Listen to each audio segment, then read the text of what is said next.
Вітаю, шановне спадарства.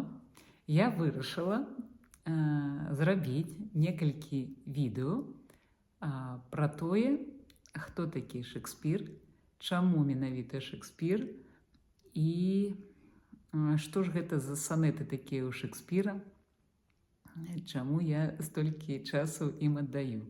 Мажліва, гэта будзе цікава і для вас, бо гэта будзе такі распавед і пра культуру, і пра гісторыю, і пра спрэчкі, якія да сей пары вядуцца, і гэтак далей. Но пачну з таго, чаму менавіта я ўсё гэта распачала.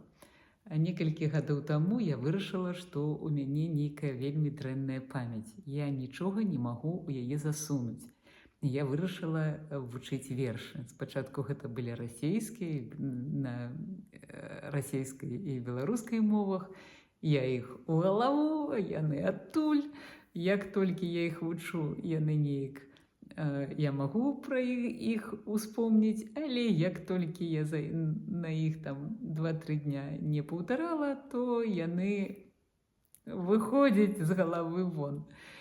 І я вырашыла, не ведаю чаму, што трэба паспрабаваць вывучыць верш на ангельскай мове. І, канешне, я пайшла ў Google, спытала, які там верш самы знакаміты, і гэта быў Шекспір, і, канешне, гэта быў санет нумар 18. Зараз я не ведаю, чаму 18 санет, бо ў Шекспіра є і шмат такія больш прыгожыя, больш моцныя санеты, але ж гэта быў санет 18, і я пачала яго вучыць.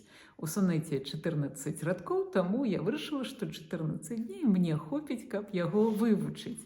Тым больш я вывучала яго ў інстаграме, шмат з кім, і гэта быў такі адзін дзень, адзін радок, і я гэта ўсё записывала, і каб мне было лягчэй вывучаць санет, я нешта прачытала і пра санеты, і пра Шекспіра, і менавіта пра 18 санет, і, канешне, гэта ўсё было захапляльна, шчыра вам скажу.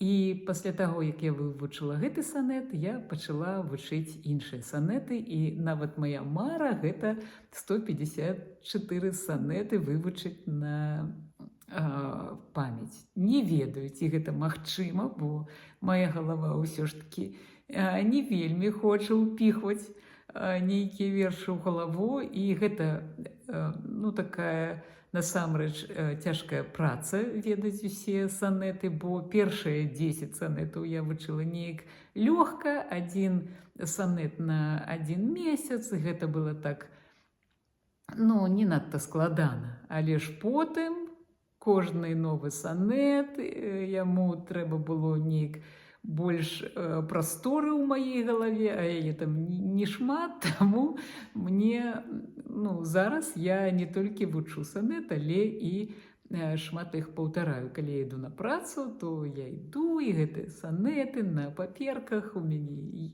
ёсць, і я іду і іх паўтараю. Але ж санет нумер 18, і сёння я вам яго раскажу, у кожным відэо я буду расказваць не толькі пра санеты, але і пра тое, у якім асяроддзі жыў Шекспір, што гэта быў за час, і што-небудзь і пра санеты, і менавіта пра канкрэтныя санеты. Але ж зараз санет нумар 18. Shall I compare thee to a summer's day? Thou art more lovely and more temperate. Rough winds do shake the darling buds of May, and summer lease has all too short a date. Sometimes too hot, the eye of heaven shines, and often is his gold complexion dimmed. And every fair from fair sometime declines by chance, all nature changing course untrimmed. But thy eternal summer shall not fade, nor lose possession of that fair thou owest, nor shall death brag, thou wanderest in his shade when, in eternal lines, to time thou growest.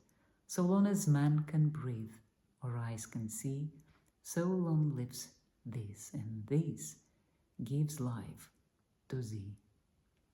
Напрыканцы хочу сказаць, што чытаць санет один раз і наогул чытаць верш один раз, ну, гэта такая,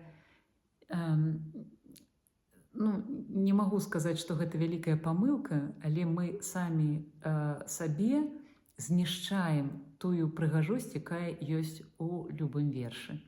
Калі я чытала санеты першыя 7 дзён і вучыла гэты санет, гэта была адна справа. Але ж праз тыдзень я зразумела, якая прыгажосць, якая глыбіня і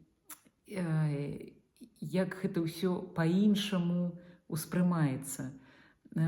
Вось паверце мне проста і паспрабуйце нейкі верш, калі ён вам падабаецца, чытаць яго 10 дзён. І вы адчуеце, які там ёсць, ну, іншы слой, я не ведаю, як гэта сказаць, іншая глыбіня, іншая прыгажосць. Вы будзеце па-іншаму адчуваць гэты санет, вось, ну, гэты верш. Таму чытайце тое, што вам падабаецца, не один раз, і тады вы адчуеце усю глыбіню. Дзякуй і да наступных сустрэч.